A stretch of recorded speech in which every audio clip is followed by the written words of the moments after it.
Well, good afternoon, everybody. I'm so glad you were able to gather with us today.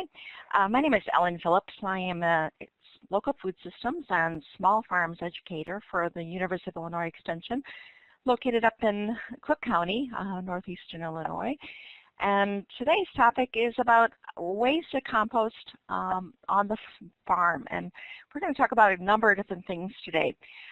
I am going to post this presentation as well as every resource that you see today on our Local Foods Small Farms webpage. So later this afternoon you should be able to go there, and any links that I'm sharing with you, publications, etc., there'll be a link out there. Just look underneath the livestock section underneath composting, and you should see all of that. I just want to give you a heads up so you don't have to spend a lot of time writing down websites and resources and that kind of thing. Today we're going to talk a lot about compost, why it's important. I'm then going to cover a little bit about the rules and regs in Illinois, and then we'll get into some of the science of composting, and after that talking a little bit about the marketing and utilization of compost. So the first question, of course, is why should we even compost? And I'm assuming that a lot of the reason that many of you are on is that you are farmers, and as a result have a lot of waste, as you can see by that compost pile down there. As we call out imperfect fruit or vegetables, any other waste from our production systems or our post-harvest handling areas, or even when we're weeding, all that kind of anything organic can go into that compost pile. And we'd much rather have an active hot composting system going on than simply a storage pile. If you're an organic farmer, then compost becomes usually a very critical part of an organic system, because compost is such an inexpensive resource and an excellent soil amendment to improve overall soil quality. Not that other farmers wouldn't use compost in that way as well, but for organic systems it's a very important soil amendment. And then lastly, if you're a livestock farmer, the big number one concern there is probably manure and manure management, because either you have to land apply the manure or it has to be hauled away, or another easy option, I hope after today's talk you'll see, is to compost it, and then you'll have less manure to apply or to give or sell. The last concern on livestock farms is the possibility for composting mortalities. And outside of horses, it is legal to compost animals, dead animals, in a compost pile. That is a whole different topic, a whole different issue. The composting science is for the most part the same, but there's some things that are different. So we're not going to address that here. At the end of the presentation, though, I do have a whole slide on resources to take you out for information about that. But I wanted to give you a heads up about that. Well, the whole reason we do compost is that the material that comes out of that compost pile is really awesome stuff, particularly if it's been heat or hot composted, or active composting is what different ways you would hear referred to.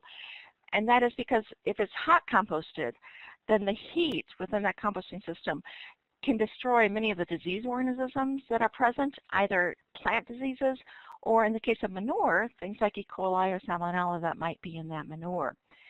In addition, the heat can kill most weed seeds, which is a real benefit. There are a few that can resist that heat. Things like cockabur or velvet leaf have been known to withstand a compost system. But for the most part, two major benefits of that hot composting system. Even if we cold compost, though, the compost that we get out of a compost pile and we use as a soil amendment is incredibly good as a way to improve overall soil quality. Just by adding that compost, it's very rich in many of the sugars and proteins that our biological community need in order to live and grow and then do other good things for us as they decomposes it, like releasing nutrients into the solution for plants to take up.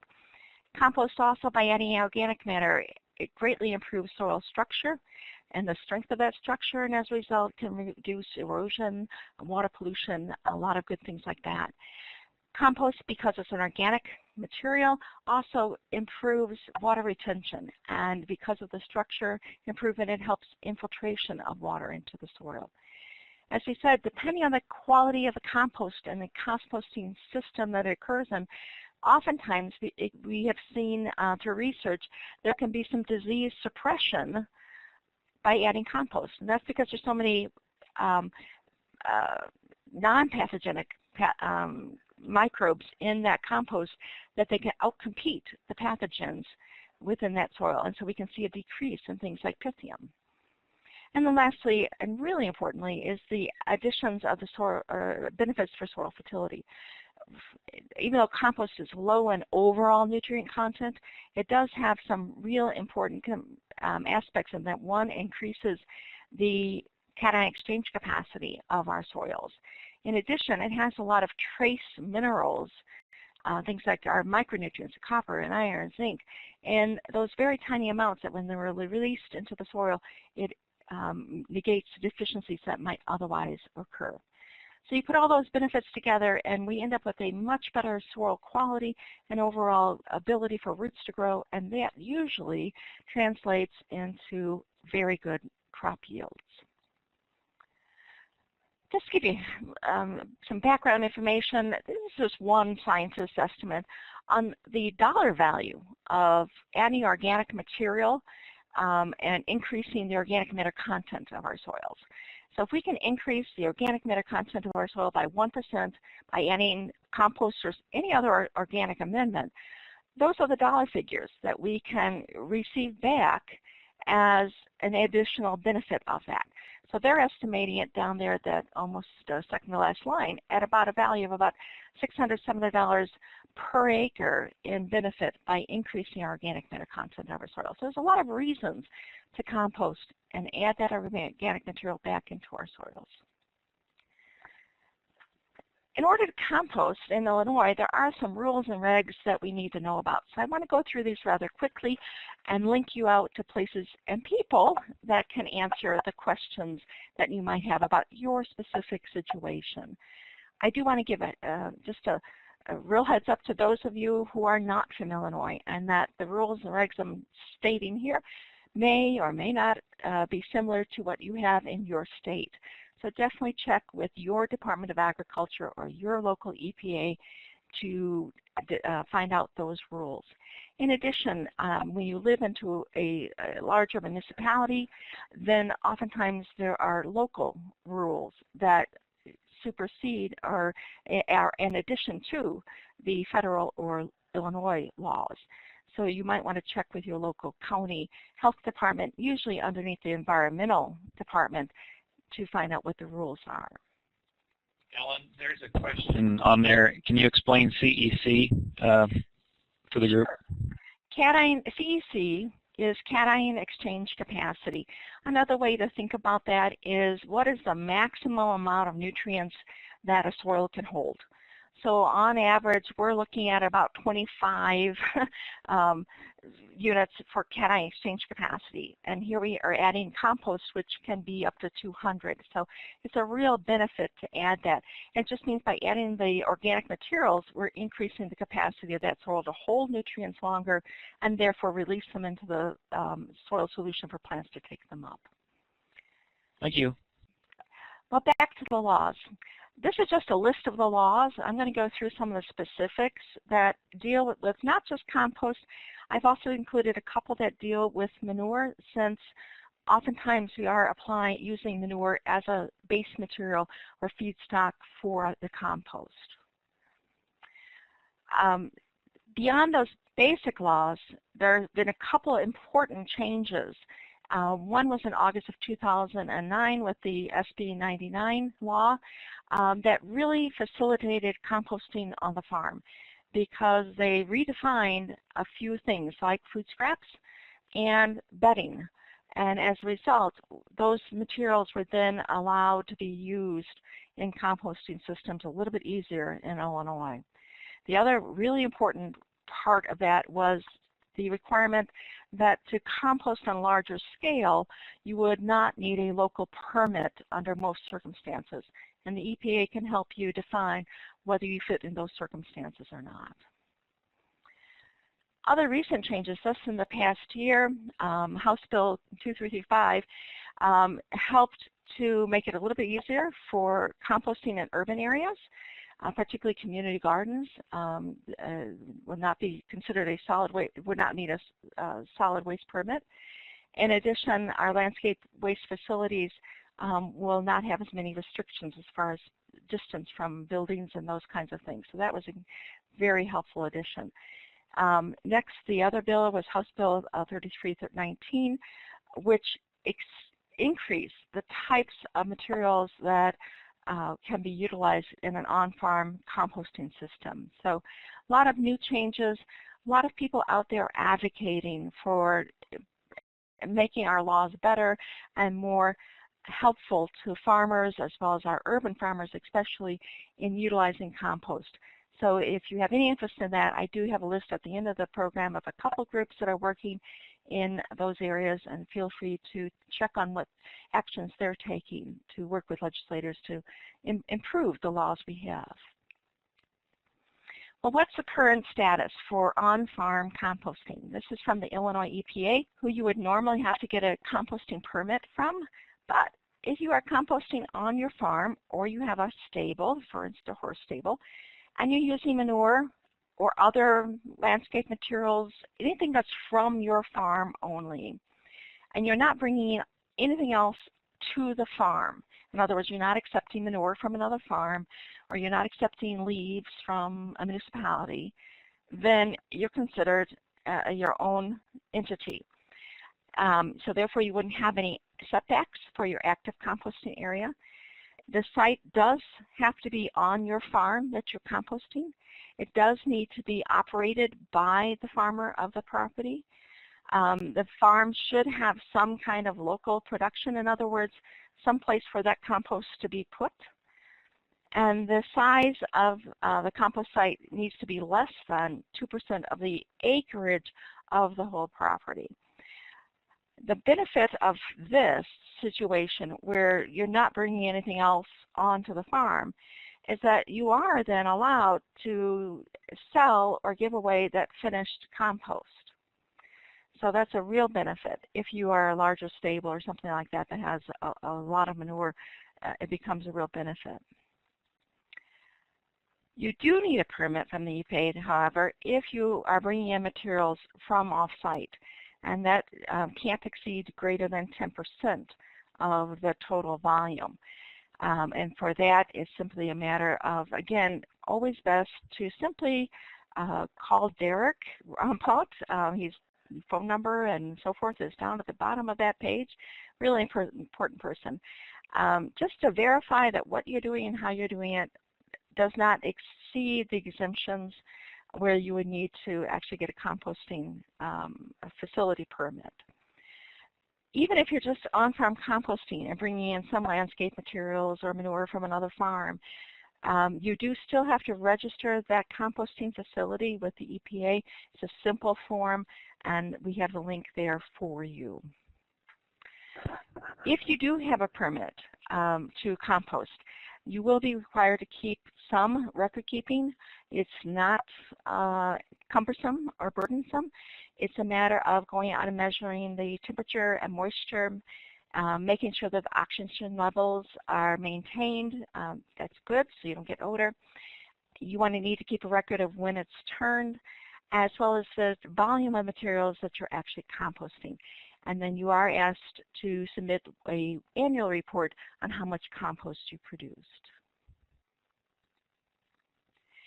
As far as the finished compost goes, according to the EPA, it's a finished product, and therefore they end their supervision of that at that point. And that finished product is not regulated by the EPA. However, if you decide to give the compost away or you sell the compost, it can fall underneath the Illinois Department of Ag rules and regs. Two of those that might be appropriate or fit your situation, depending on how you decide to sell it, would be the Illinois fertilizer law. And that's if you make any claims about the nutrient content of that compost and how it might improve plant growth. If you make any claims about the compost improving soil condition, it's going to make the soil more friable or improve structure and so forth, then it falls within the Illinois Soil Amendment Law.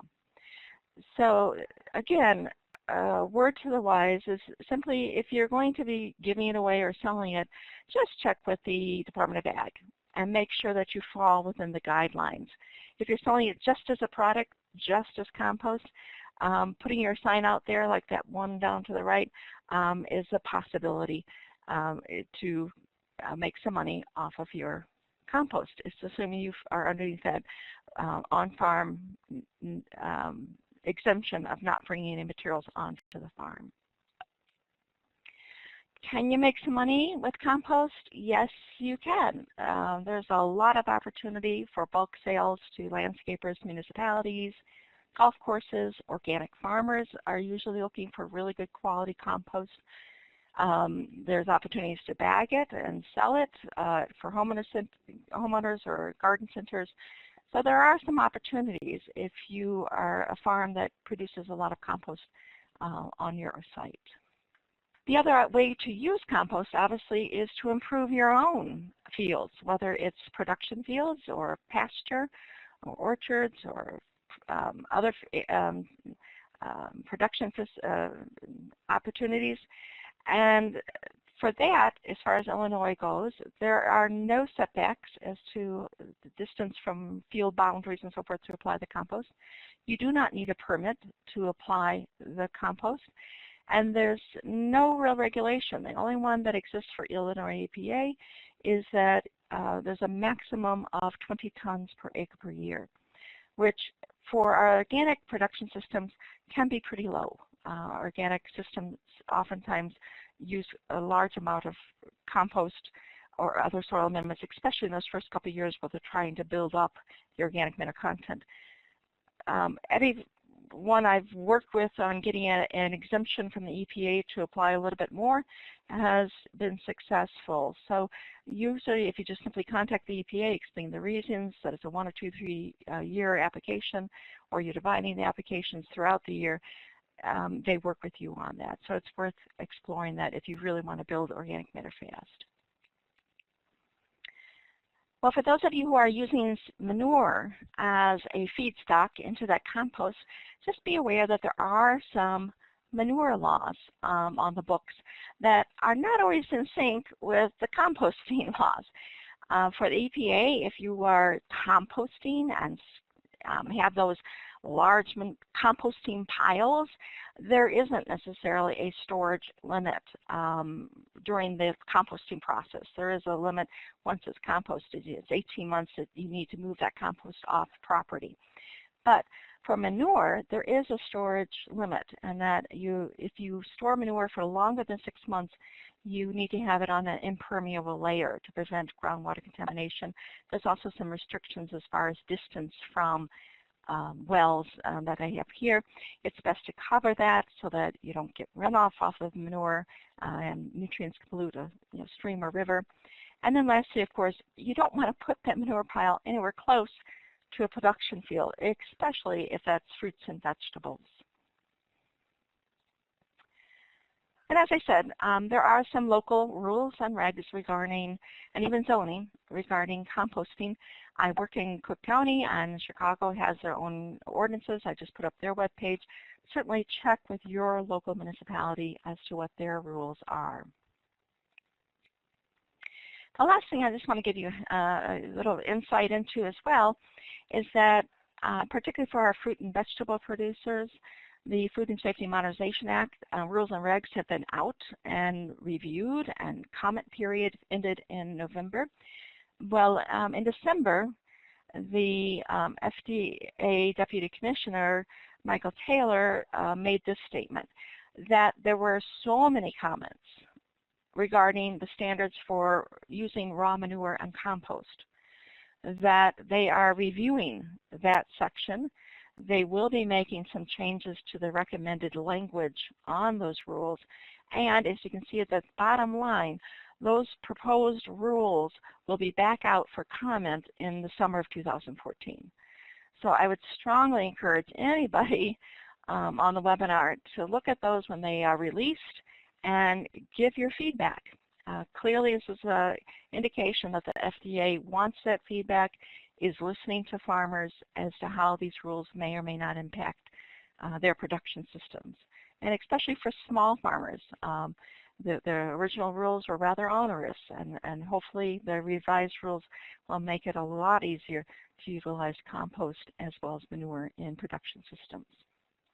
Enough of the rules and regs. Let's get on to composting. And how do we actually compost? So I'm going to try and go through this in a logical way and just start talking about a little bit of the different types of composting systems. And then I'm going to focus in on smaller pile systems, because my experience in working with small farms is that's what most people have the material for and the equipment for. We will talk about how to choose a site, and then some of the principles of composting, some of the science behind the composting to make sure you hot compost. We'll talk about some of the problems that can arise when composting. And then we will visit shortly about the official definition of compost as far as organic systems go. And lastly, I'd just like to follow up with how do we know if we produce good or bad compost? How can we evaluate that? And then some ideas on marketing compost. Well, if we're going to compost, then some things we need to think about before we even start is the type of feedstocks or raw materials that we have. What do we have? Is it a variety of material? Is it some carbon material, some nitrogen-based materials like manure? How much of that material do I have? When does it come in? When do I have it? Can I compost year-round? Is it something that I can store for a while and then compost for just a month or two out of the year? So the total volume material, the type of material are all things that you need to think about. When you decide on where to put it, also think about what happens if I decide I really like doing this and can I expand that system? Because once you get a composting system going, transferring over all those big piles is not the easiest thing. There's a lot of different ways to compost, and each way has its own science behind it and methodology. You can do investive composting. I haven't found that this is a lot of farmers jump on this, and the main reason is you can see up in that upper right-hand corner, it's rather labor intensive. You do have to monitor it on a daily basis, if not more. You are using motors and electricity to turn that tube, whatever capacity. Here are two that were made by farmers. You can actually purchase from a couple different companies investive composting systems. They tend to be expensive, but they do work very nicely.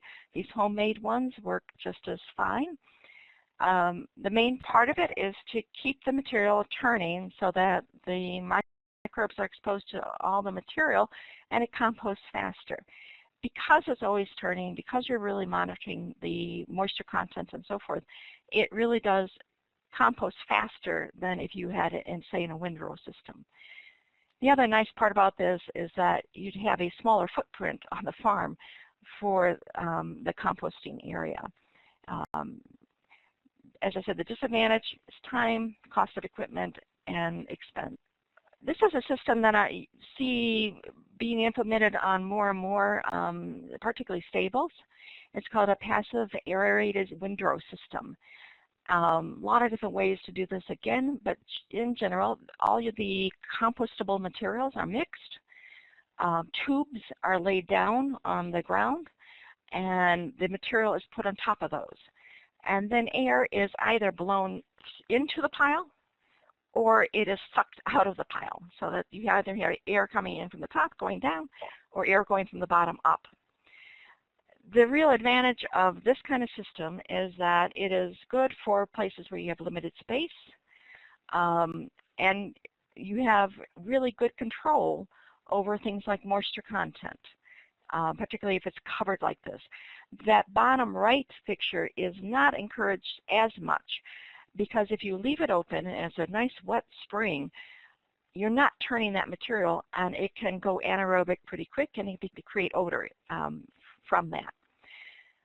The top two are, you're seeing fairly large-scale systems for that. This is left in place until it's totally composted. Some people will go in and turn it once, maybe twice. The concerns are two. One is air tunnels. Because this compost material is porous, it tends to, air might go through those tunnels and not actually go through the whole pile, and you might end with areas of anaerobic systems going on and not composting properly. In addition, if you don't turn it at all, then the inside might be hot composted properly, but the outside materials may not get hot composted. And as a result, if you are concerned at all about microbial content of pathogens like E. coli and Salmonella, that raises some red flags. So depending on the materials that go in, it makes a difference on how you would manage the system. You can purchase these systems in very pretty containers like the bottom left one. There's quite a number of companies out there, and we're not endorsing one company over the other. Just throwing out some ideas. If you're a horse stable with one horse, that container for composting might be more than adequate. These systems tend to be scaled up, so you can get them larger and larger as well. If you're really large, you can go to a windrow composting system, and for that, it's possible to turn piles and rows that long with a front-end loader tractor, but it is a whole lot easier to rent or buy one of these compost turners, and there's a lot of different compost turners. So if you go this direction, it is certainly something you want to go and visit a large number of farmers who are utilizing the systems, find out what they like or don't like about the systems. But the advantage here is that when you need to turn that pile, you can turn those long rows in about a half an hour. It goes very fast, and then you're done for the day. And if you're going to hot compost in windrow systems like this, you do want to turn the piles at least once a day, at least initially, to get them to heat up properly. On smaller farms, so this tends to be a more logical system where we have bins like this set up. I've put a lot of different pictures in there, a lot of different structures that you could potentially use or make. Some things to think about is that upper right picture. Make sure that if you create a bin, that your equipment's going to fit into the bin. And I've seen that problem a couple times. Or the people go out and buy a bigger tractor with a bigger front-end loader, and suddenly their compost bins don't work. On the second picture from the right, the fact that they can't really get in from the front can be a problem. The bottom left is a real simple, easy way to have a little bit of a structure so the material can't run off without spending a whole lot of money and investment in that. And then lastly is simply a question, do you really need a bin or a structure? And the answer is you actually don't. A lot of the farmers I have worked with have simply made piles, and as a result it makes it a little bit easier to get in with a front-end loader and move those piles as we need to turn the piles to get some air into them. A lot of the material that I'm going to present now is coming out of this publication. It's a first level on farm composting. It's called The Art and Science of Composting, written by Leslie Cooperman. He's a former professor up at University of Wisconsin and now a goat farmer down by Champaign. But it's a very first, as I said, a very basic level publication about the science of composting. At the end, I'll point out two publications that, if you're going to really get into composting, are excellent composting resources because they have a lot of charts about the feedstocks and the carbon-nitrogen ratios and temperature gauging and other kinds of more detailed science that might help you really get your system up and running to have hot compost cooking year-round. Well, the first thing I want to just share is that oftentimes when I am working with farmers, what we see initially is simply a pile of material out there, and it's not really composting because it's not being turned, the temperature is not being monitored, the moisture content is not being monitored, and there really is a difference between composting and just letting the material rot. Eventually, over time, and we're talking a year or more, that material will become the texture and so forth of compost. But it will not be as high in a lot of the nitrogen content, the amino acids, and other things that are the benefit of composting. So our purpose in composting is to try and capture some of that nitrogen into forms that can be slowly released into the soil later. In addition, as far as organic certification for composting, if it's just a rotting pile, it doesn't count. It's not compost. If we're going to look at a composting system or process, then there are some things that we need to take in consideration. For compost to happen, we're putting in a lot of the organic material, which has a lot of minerals and food to feed the microorganisms that are required, the bacteria and fungi and actinomycetes that do the work for us and are decomposing that organic material into compost. In addition, we may or may not have to add water. As that compost pile heats up and the decomposition process occurs and microbial levels go up and down, a lot of things are given off by that compost pile, including water. So you might see steam coming out of the compost pile. That's actually a good thing, because that means you've got the heat going. And we need that pile to heat up, and we'll talk about temperatures in a little bit, how hot we want that. And then we will have carbon dioxide coming off as a byproduct. The result, though, as I said, when finished compost is something that looks and acts like soil, but is high enough in organic material that is actually a better product than just our soil. So the key factors of composting are listed here. One is the size of the pile, the moisture content, the temperature, the carbon to nitrogen ratio, the aeration, and then the pH of the material. And we're going to talk about each of these and the ranges that we'd like to see them. Well, as far as choosing where the compost pile should go, some suggestions would be, obviously, you'd like it to be close to the source of materials. So if it's a stable, probably close to the stable so that you're not hauling manure all over. But wherever the humus materials tend to be collected is usually the best place. Not always, because you also want a place that is fairly high, so it's not going to get waterlogged, and fairly level, so that runoff doesn't run down a hill. Because if it rains and this pile is not covered, it has the potential to pick up nutrients and then become a pollutant with that runoff. If it's possible, it would be best to have this on an impervious surface, like concrete. Not always possible, but if that's available, that's the place to put it. You do want a place that drains well, because we don't want that pile getting waterlogged at the bottom. If, for instance, in the left picture, if that is a building and where that gutter is pouring the roof water out, that can create some contamination of the pile as well as waterlog the area. So you want to make sure that if you're putting it close to structures, that the roof runoff is not going towards the compost pile. You'd also like to keep it away from natural drainage areas. We don't want the compost material washing away.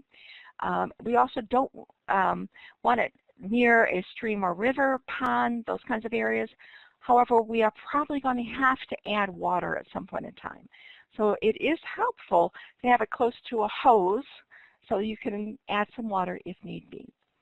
If you are closer to an urban area, then that last suggestion sometimes helps in neighbor relations. The other suggestion as far as a pile goes is that we'd like to see them no larger than about 6 feet by tall, by 10 feet wide, and that's if you're going to turn it on a regular basis. If you're not going to turn it regularly, then you need to go smaller because you're not going to get air in there. When we talk home composting, we talk about a cubic yard of material being ideal. And that's because we need air to get in the pile. I'll talk about that a little bit later, but just keep that in mind. The other thing, the one mistake I find farmers often making is forgetting that once you have a pile, it's a pile. And don't keep adding manure or other things into the pile, or it will just not compost. And so here you can see a progression of piles from a recently created pile, you can still see the grass and everything in there, to a couple weeks later and a couple weeks later. The piles are actually getting smaller as that compost is created by those microbes and consolidates that material for us and creates structure in that material. This chart is from the book that I shared with you. It gives you the ideal conditions that we'd like to see in a compost pile. So we would love to have a carbon-nitrogen ratio between 25 to 35 to 1. And if you are using manure, you're lucky because most horse manure outside of chicken manure tends to be in that range. Chickens is a little bit high in our nitrogen. Moisture content, we'd like to have it about 45 to 60% by weight. We need less than 10% oxygen, but more than 5% oxygen in that pile. The feedstock really doesn't matter. That's where some of that art comes into the composting of mixing things together and having it heat up.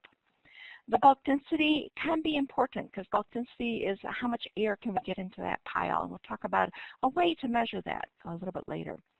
The pH of the materials are not as critical, but if you want hot compost, it is best to try and get in that neutral to barely alkaline or acidic range.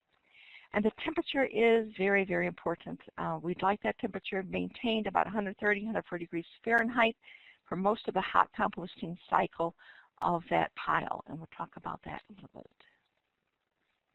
Let's go on then and talk about the moisture content.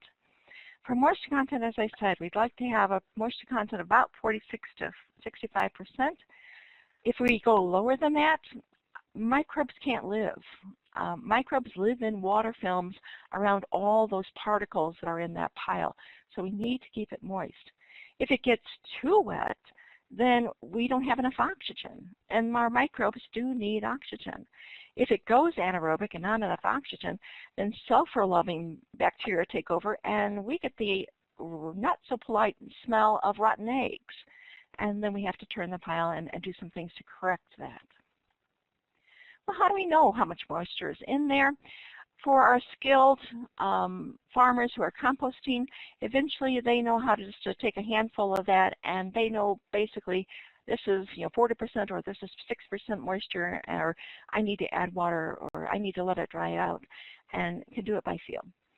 Others, a number of different meters available. I've shown you a few. Again, I'm not promoting one or the other. Just letting you know, do some research. There's lots of things available. You can calibrate your hand with actual samples. In the manual, there's some specifications on how to check for the moisture either in your oven or a microwave. If you go much larger scale and you need to monitor moisture on a regular basis, there is equipment available to put a meter in that compost pile, and it will send readings to your cell phone now as to what the moisture content of that pile is now. So there's plenty of apps like that now. As I said, as far as determining moisture content in the microwave or an oven, here's some information that's in that book that I talked about from Wisconsin. For temperature, it's probably the most important component to measure, and that's because it's telling us, are the bacteria and fungi working in that pile? When bacteria are multiplying and decomposing the organic material, they give off a lot of heat, and they're creating the heat in that pile. And so you'll see the temperatures ranging between about 130 and 150 degrees Fahrenheit. That's great. That's what you really want to see. Primarily because if you look at that third point down, the pathogens are being killed off at those temperatures. The viruses and other things that are plant diseases or the E. coli. In addition, it can help kill off the fly larva that happens to sometimes live in that pile, as well as the weed seeds. If we see temperatures above 160, that means we're getting into the range where we are going to start sterilizing that material and killing off the microbes that we do want. And so if it gets that high, the suggestion is to turn that pile so that it cools down a little bit. If it gets much higher than that, closer to 200, compost piles can start on fire. Pretty rare, but it's possible. The importance of temperature, though, is that it is telling us that the bacteria are working or not. Once the bacteria run out of food, the populations decrease and the temperature decreases. And so on here you can see that we have our bacteria growing and growing, and then suddenly they run out of food, and you see that drop in temperature and the drop in the blue line, followed by the drop in the temperature. And if we turn the pile then, that temperature goes back up. And when the bacteria run out of food, the temperature goes back down. So it's an easy way to monitor that we need to turn the pile.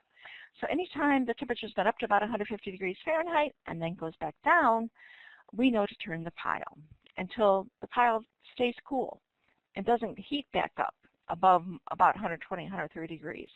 And at that point, we know our compost is basically finished, and we can start curing the compost. And at that time, as you can see further out in that graph, that's when those fungi and actinomycetes who have been sort of hanging around take over, and they start to begin to form those structure units within compost to make that compost look and act sort of like soil. Well, how do you take the temperature? A lot of different ways. Easiest way is to get a compost thermometer like this. It's about $100. Has a nice 3-foot long stem, and you place that several locations throughout the pile. One, to try and find hot spots, because if it's too hot, you want to turn it. Otherwise, just to find out the average reading to know, is it time to turn or not? There are plenty of digital thermometers out there as well. Feel free to look in a lot of the composting websites for those. Let's go on and talk about the carbon to nitrogen ratio. This is a material that we're going to put into the pile. And depending on what we put in, it will dictate whether or not that pile will heat up at all, or whether or not how fast it will decompose. So if the carbon-nitrogen ratio is less than 20 to 1, you will actually have nitrogen being released.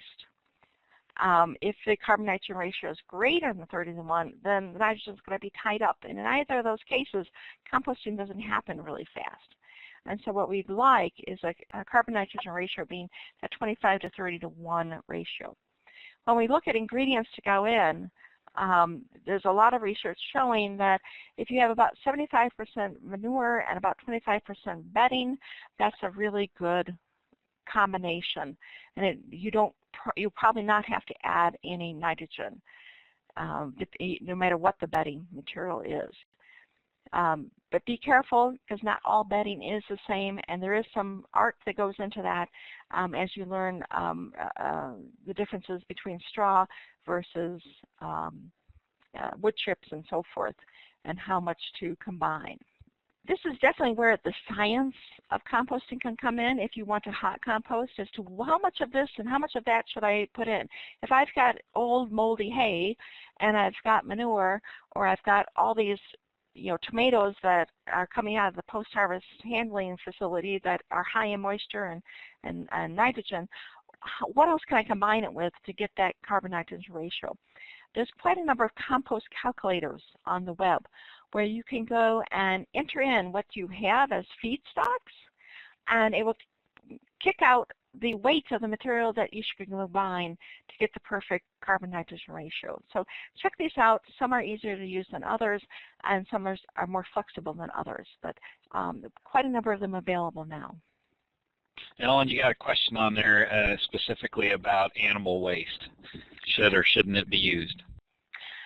For the question I'm reading is about pets manure, and the answer is generally no.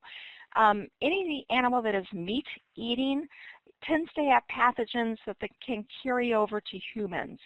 And so especially if you're not hot composting, we don't normally recommend putting those into the compost pile. Things like ringworm in particular are not generally killed off by the heat of a compost pile. So we have to be pretty careful about that. And so that does include pet waste. Any animals that are grass eating, the manure is just fine. Things like cows, sheep, horses, and so forth. There is a caution there, though, because manure, doesn't matter where it's coming from, probably has E. coli and may have something like salmonella and so forth in it. So there's a pathogen level there that we definitely would like to make sure that that pile heats up to control those pathogens. Let's move on to talk about aeration. Air is important. Microbes have to have air in order to grow and multiply. Our air that we breathe is only about 21% oxygen. If the oxygen levels in the pile go less than about 5–6%, then the microbes we want to be in that pile begin to die. And as I said before, the sulfur-utilizing bacteria take over. The optimum oxygen content is between 10 and 16%, is where we'd like to have it. So how do we get air into the pile? This is why the size of the pile is so important. If you look at the picture down below, compost piles are designed to work by natural ventilation. If the hot air is hot, it rises. And as it rises out of that pile, it's going to draw cold air in from the bottom. And so we should have natural ventilation, moving air constantly through that pile, as long as we have all the other conditions right, enough bulk density to create that airspace, enough just the right moisture, where the pile is basically the moisture content of a wet sponge, then there should be enough air in that pile. If not, then we might have to do some things to alter that. Ellen, you want to catch a couple of questions there? You had 3 right in a row, so they must have been wanting to know something about what you're talking about. Okay, there's one. Good. You see them? Yes, I do. Okay. Going back to the pig manure. Pig manure is fine. In fact, hog manure and horse manure is an outstanding combination, especially if that horse manure has a lot of bedding in it. There's some concerns about pathogens from hogs as well, but as long as it's hot composted, it's not an issue. Back to temperature. How do we suggest keeping the piles from cooking during severe temperatures like now? You won't. And that's okay, actually. I mean, your very large-scale composters are probably turning it enough to keep it heated. Most farmers I know, and especially home composters, that pile is going to go dormant. There's nothing wrong with that. The microbes we need are still there. As soon as it warms up, you will see that pile heating up. You'll see the steam coming out of it again. So just hang on. Don't do anything to it. Just let it sit there until you see it starting to compost again. Do you have to have manure to hot compost? No, you don't. What isn't critical for that, the nice part about manure is that it is higher in nitrogen, and so it adds that nitrogen source, and so most piles heat up if you've got manure. If you've got just grass clippings, those kinds of materials that are higher in nitrogen, the pile will heat up. If you have just wood chips or just leaves and totally carbon materials, you can add nitrogen in the source of our nitrogen fertilizer, something like urea. Very water soluble, immediately reacts within the compost pile, and you can heat that pile up quickly. And that is one secret of it. If it's just not, you've done everything right, you've got the right moisture content and the bulk density and all the rest, and it's just not heating up, it probably is a nitrogen problem, and you can add that urea into it, and it will very quickly respond. In order to get air, back to the slide, this is in the publication again. It is one method of determining the bulk density, how much air is in those materials. And that is important as we begin that composting system. It's simply where you take a bucket and you weigh the bucket and you add some water to fill the empty pore space and then weigh the difference and you end up with the bulk density. I'm not going to go into a lot of details since we only have an hour. We do, every summer, I've offered a composting school where we actually do this, and we go through some more detail on it. So feel free to look for those workshops. As far as getting air into the pile, the other way to get air into the pile is to turn the pile. And ISU, Illinois State University, has done a lot of research on this, and Paul Walker, who's now retired, suggested these. And that if you're doing a windrow system or a pile system on a larger scale, it's very important for this first 3 to 5 days to actually turn that pile every day in order to really mix that material and get it coated with bacteria so that it decomposes fast. Over the next 3 to 4 weeks, you might turn it 2 to 3 times a week, depending on the temperature, and that's your guide as to when to turn it. Once it hits about 5 weeks, it's definitely going to slow down a bit, and you might end up only turning it once a week. And again, the best guide is the temperature of that pile. If you can't turn it at all, there's a way to also to get air into those piles. If you look at the bottom right, one of the suggestions is to put PVC pipes like this into the pile. Those PVC pipes have holes driven into them so that air is escaping through that pile. It's not super effective, but it's better than having a solid pile. The last factor is pH. As I said, the optimum range is from about 5 to 9, somewhere there. Manure does have mostly pH of 7, so that's good. Other materials, the main materials we get concerned about adding to the pile are acidic materials. Things like pine needles are probably the #1 culprit we have. One, because they mat down and therefore don't get a lot of air into those materials, and it can cause anaerobic areas in that material, and also lowers the pH. If you are using food scraps is the other concern for pH. Some of those food scraps can really lower the pH quickly. You can add limestone to moderate that pH. So having a good pH meter is a suggestion if you're going to get into serious composting. You can purchase an electronic pH meter that has a membrane surface that you put the material on to measure the pH for about $100. I haven't put those up on the website, but I will try and do that later today. Just some sources of where to get those pH meters. But those are the guidelines for hot composting, and if we can keep the compost pile within those ranges, that pile should heat up. And on-farm compost, usually you're going to see compost turn around in about 2 to 3 months' time if it's hot composting. If you are just too busy to compost and to monitor all of those things, and you just want to have that pile back there in the area, if you can go out and turn it once or twice during the season, that would really help speed that up. And so that maybe by next spring or maybe by this fall, you would have some material that would be, for the most part, cold compost, and then can be incorporated, say, into your vegetable field as a soil amendment, getting ready to put that bed to rest for the winter. If you're organic composting, though, organic guidelines do require some standards as well as record keeping. It's very important. Or if you want to sell to organic gardeners and you're doing your own composting, then you need to have records to prove to them that the pile did achieve that 131 degrees Fahrenheit for at least 3 days, and you have to have a record of how often you turn that pile, preferably at least 5 days.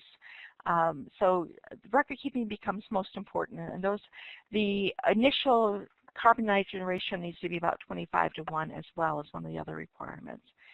We have a publication out on e-extension. It's our national website for extension materials. That's the bottom reference there. It's called Making and Using Compost for Organic Farming, and has all those kinds of specifications in it. Well, what if things don't go well? What if you are not turning it properly, you just get too busy and so forth? There are some things that can happen. One is odor. And we'll talk about that in a little bit. If odor occurs, actually it's a pretty easy remedy. You simply turn the pile, and usually that gets enough air into it, it goes aerobic in, and you won't have that odor. Food waste is a problem with that. So if you're accepting food waste, then you're going to have to really be monitoring a little bit better. Let me go back to the top line there. I forgot to indicate where do problems come in. One, you might be aware of them, but oftentimes it's the neighbor who's going to complain. So you might have an inspector come out. One of the sheets that I'm going to put up there is what to expect when an inspector comes to your site, what they're going to look for. That was written by EPA. EPA usually doesn't come around. They're pretty busy. So that usually when they get drawn in is because of a neighbor complaint that goes to the public health department, and then the public health department needs some help, and they'll call in the EPA. If it has to do with manure, in particular, then the Illinois Department of Ag might also be called in. So if you can keep your neighbor happy, you won't have any inspections. But the number one complaint EPA gets called out for is usually odors. The number one complaint that public health departments get called out for is usually vectors. Number one problem, flies. Lots of flies, and we'll talk about that in a second, how to not have flies. Other things EPA gets called out for is if water gets contaminated. If you do have runoff from that compost pile going into a stream or a pond, you will see an EPA inspector out there probably. Other things that tends to irritate neighbors. If you have a lot of loose materials in that compost and the pile is too dry, the materials fly out and fly into the neighbor's yard. That litter and debris can upset neighbors, so try and contain that. Other things might be stockpiles. If that manure pile has been there for a year or 2 or 3, then that might get the notice of EPA because composting sites should be removing composted material within that 18 months period. The operation, as I said, if something's not going well, the temperature's wrong, moisture's wrong, oxygen's wrong, and it's smelling, you might get a call from an inspector. Finished compost only if you're selling. Might somebody stop by to check and make sure things are going well and that the compost is being finished in a way that is minimizing pathogens within that compost. Well, odor. If you look at these pictures, I want you to take a second and can you tell where the animals are and where there may be manure or maybe a compost pile? What research has shown, and there are researchers that actually do this, they look at how odor gets carried and how people perceive odor. And what they find is that eyes are one of the biggest perceptions of odor. And so if we can maintain our property in nice looking conditions, or we just simply keep that compost pile out of sight, then it's out of mind. But if we have a pile like the bottom left sitting next to the roadside, you might have more likely a neighbor complaining about odor. So perception really is reality. Keep your areas well organized, particularly if you're dealing with manure. Keep those manure piles managed and contained so that you minimize any neighborhood complaints. Neighbor relations is always important. I think if you're a farmer in particular, you know that. As far as fly control, our typical stable horse flies and so forth are laying eggs constantly. We can't prevent that. What research has shown, though, is if you can haul away that pile or turn that pile every 7 days, that disrupts that larva and those maggots. And as a result, those flies will not be forming.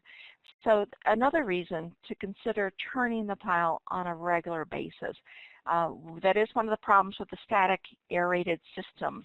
It really becomes important to either make sure airflow is going through enough to disrupt flies from wanting to land on those piles or to cover them to prevent flies, again, from landing there and laying their eggs there. Well, let's talk about compost quality. Once that temperature starts going down, that's an indication that the composting process is finishing. And now we need to let the pile cure. And curing is important. Curing overcomes a lot of the things I've got listed here. If you haven't done the best job composting, a lot of that will be taken care of in that curing process. There are some organic acids remaining that can kill off fruits and plants.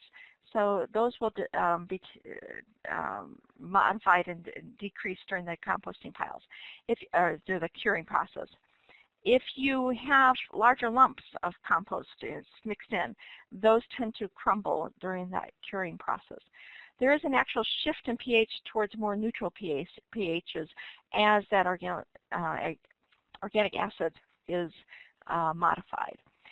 The carbon-nitrogen ratio tends to decrease because that nitrogen is being transformed into organic materials during that time frame. Big change capacity increases as we add organic material to that compost, and the humic portion of that increases because of the fungi action within that composting pile. Well, if we look at composting, composting is basically letting it set. Usually the time frame is about a month, but it can take longer depending on how well it was hot composted. What is important during that month or two it takes is don't allow that to go anaerobic. You may still have to turn the pile, but not nearly as often. Really important is to not recontaminate that pile by introducing pathogens, for instance, and on the equipment that you're using to turn that pile, or by not having it covered, or having runoff water end up in that pile. So storage becomes important. The reasons immature compost are a concern are because of the organic acids, as I said, that can impact seed germination. This can be ammonia there that we want transformed into ammonium to remain into that pile. It also can inhibit root growth. If there's not enough, if the compost isn't finished composting, you may not have enough oxygen in that pile, and it could actually go anaerobic in that curing process, and that's truly an indication it wasn't finished. As well as it will create a high carbon-nitrogen ratio, which is what our plants need. But how do we know the compost is really done? A couple simple tests to do. One is a bag test. Put some compost in a bag, seal it up, open it up a couple days later. If it smells good, it's finished. If it smells yucky, that sulfur smell, it's not done. Let it sit there for a little bit longer. You can also do a germination test. Cucumbers are very sensitive to those volatile acids. So simply take the compost, plant 3 to 5 cucumber seeds. If they grow, compost is finished. You can spend some money and do what we call solvita test. You can buy these little jars. There's 2 little tablets in there. You put the compost in, you put the little tablets in there, and they change color. And it tells you yes or no, the compost is ready. There's also a meter available to measure the carbon dioxide and ammonium in the compost. As far as storing the compost, as I said, what's important is to not recontaminate that compost. You just went to a lot of effort to get rid of the pathogens. The 2 ways I see compost being recontaminated when I'm on farms is storage, where they've got runoff. So here you're seeing a stable where they've taken care of that. They've raised that storage area above the runoff from those horse pens there. And actually it makes it rather nice because now they can load their trucks a little bit easier with the compost. They also keep it covered so you don't have birds dropping their manure into the pile. The other way I see it being contaminated is by equipment. That tractor needs to be cleaned in the morning, turn the compost piles, and then go do all the other work on the farm so that you're not scooping manure and then coming in, turning the compost pile and recontaminating it. In order to sell compost, you might consider, especially if you're going larger scale, screening the material. That simply removes all the clumps, the wood chips and other things that didn't quite compost. Landscapers, homeowners, are much happier when they get a screened product. These screeners are quite expensive, so it's only for really large scales. There's other options for smaller scale if you so choose. You can do it by hand or shakers, and there's some examples. Just do a search for compost screeners on the internet, and you'll see some handmade kinds of things that work quite effectively. As far as Illinois classification of end products, there's 2 classifications. One is general use. What that means is that the material is actually composted and no longer poses a threat to humans or the environment. And that usually means it's been hot composted, so there's a guarantee there's no pathogens within that. Otherwise, it would be considered designated use, and that you can't guarantee that there's no pathogens in that compost. Well, how do you guarantee that? You can do testing officially, especially if you want to sell the product. The Composting Council does a seal of testing assurance program. This is the kind of the items that are tested for that. This is a typical analysis that would come back to tell you not only the nutrient content, but you can also have the pathogen content tested. If you have the pathogens tested, it becomes much more expensive. But the composting for nutrient content is about $30 to $400, so it's worth checking into the different labs. It's worth deciding which are the most important nutrients I need to know in order to sell this as a fertilizer or to sell it as a soil amendment. As far as using compost, boy, compost is such an awesome amendment. It's used on a regular basis as a soil amendment in our agronomic fields. In horticulture, it's not only used in our production fields, it's an excellent soil seed starter, assuming it's been hot composted. It can be used as a mulch. It's used a lot in container mixes. It's also used, as I said, for organic systems as a natural fertilizer. In urban areas, you're seeing it used quite a bit, especially in road construction, those kinds of areas. Turf management, golf courses use this all the time. A thin layer of compost over golf greens really perks up the color in a longer time frame than other fertilizers. In forestry, it's used a lot as a seed starter as well as a soil amendment, and particularly for land reclamation, bioremediation in our urban soils. One of the best ways to revive our urban soils is to use compost. As far as the value of that manure compost, there's a manure evaluator if you want to know the nutrient content and some of the dollar savings for that. If you're going to sell, one other thing to think about, especially for those who are thinking much more larger scale, the U.S. composting system has begun this program where you can sell by the grade of the compost. And there's certain criteria that each of these grades does meet. And you are beginning to see this on bags of compost that you buy, say, at nursery centers. You'll see the stamp of approval for the different things that particular compost is good for. So just keep that in mind as a marketing tool. Well, I spent an hour visiting with you about how to compost, and I hope I have not discouraged anybody. Composting doesn't have to be rocket science. It can be as simple as that pile in the back part of the farm that is simply turned every so often, or you can hot compost. If for some reason you do have manure or landscape waste, those kinds of things, you've got to remove them. For manure, there's our commercial haulers that will haul that manure away. Otherwise, if it's landscape waste and so forth, it would be your traditional waste management who would take that material off the farm. If I've excited you and you want to know more about composting, and I hope you do, this is a school you might consider going to. We had this here a couple years ago in Illinois. It's offered every year. It's offered by the Midwest universities, and it's a composting school. It's 3 days of really detailed science of how to compost, especially if you're going large scale, if you've got a lot of manure or other materials to compost. And that's being offered by University of Wisconsin this year. Just do a search for Midwest Composting School and you'll find it on the web. For Illinois composting, we have the 11th annual Composting Symposium coming up on February 19th down in Springfield. It's always a good introduction to composting at home level and vermicomposting in particular. If you're interested in that aspect, we haven't even mentioned vermicomposting, composting with worms. That's certainly one more way to compost on farm. Resources. Let me just go quickly through these since my time is up. We have a Composting Central website. It links out to a lot of the information on the University of Illinois Extension website. We have a Manure Central website, links out to a lot of the rules, regs, and so forth for using manure and applying manure. We have a web page for small farms manure management that links out to a lot of resources from other universities on various aspects. You know, as I said, chicken manure is a little bit different than other kinds of manure.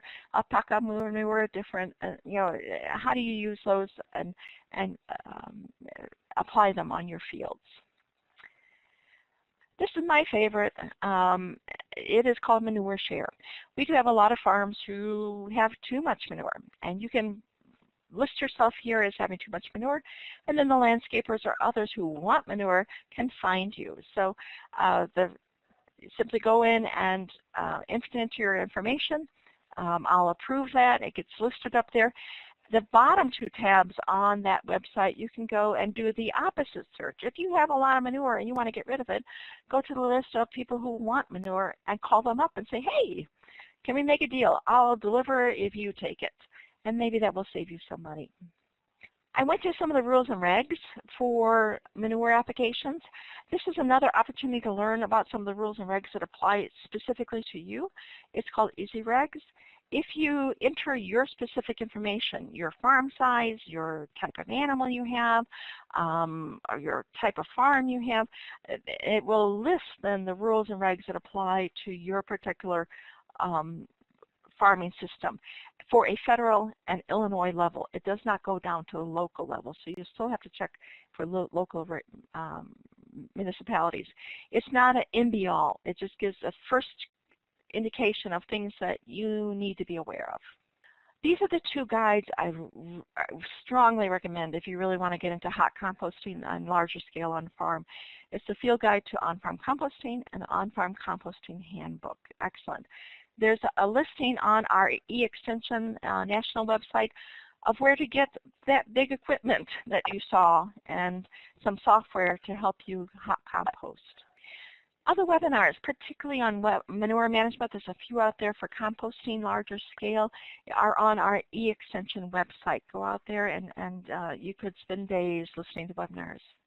If you're producing fruits and vegetables, there's definitely some concerns about using manure, even compost, on fruits and vegetables, particularly because of potential for microbial contamination.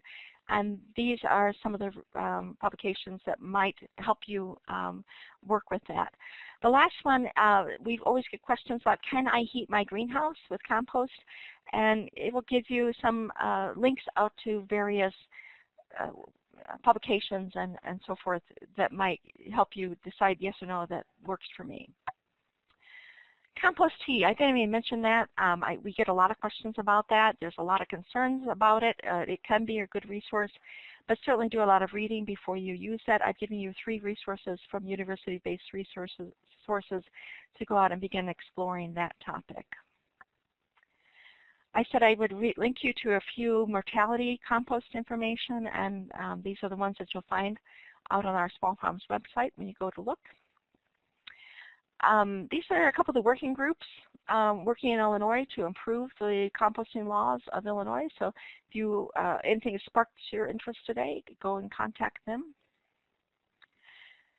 If you're into food scrap, composting food scraps, it's certainly an option, and particularly larger scale. There is, last year there was some money available. I'm not familiar if whether or not there's money available yet. Mr. Smith usually finds out about February if there's going to be some money for grants this year. But if you want to simply know about grants available from DECO, sometimes they will have grants even for large-scale composters. Just let him know that you're interested. And this is the most important slide as far as who do I talk to. If you're going to get into larger scale composting, or if you are thinking you want to sell or even give away compost, Derek and Mary are the 2 people you really need to talk with. Awesome people, very open, will explore your opportunities and give you guidelines on ways to fit within the laws of Illinois and still compost in a hopefully easy way. Got to mention it with the, compost is an awesome thing. We do a lot to promote that. The U.S. Composting Council actually has a poster contest. So if you're an artist or you know some kids, the competition's going on right now for the International Compost Awareness Week. That is always the first week in May. If you compost, that's the week to let other people know you compost and share some of that compost with other people. And just thank you so much for listening. If you have questions, my contact information is there. Feel free to email me. And as I said, any of the resources I've mentioned today, by the end of the afternoon, will hopefully be on the Small Farms webpage, as well as this presentation will be there available so you can look at it one more time.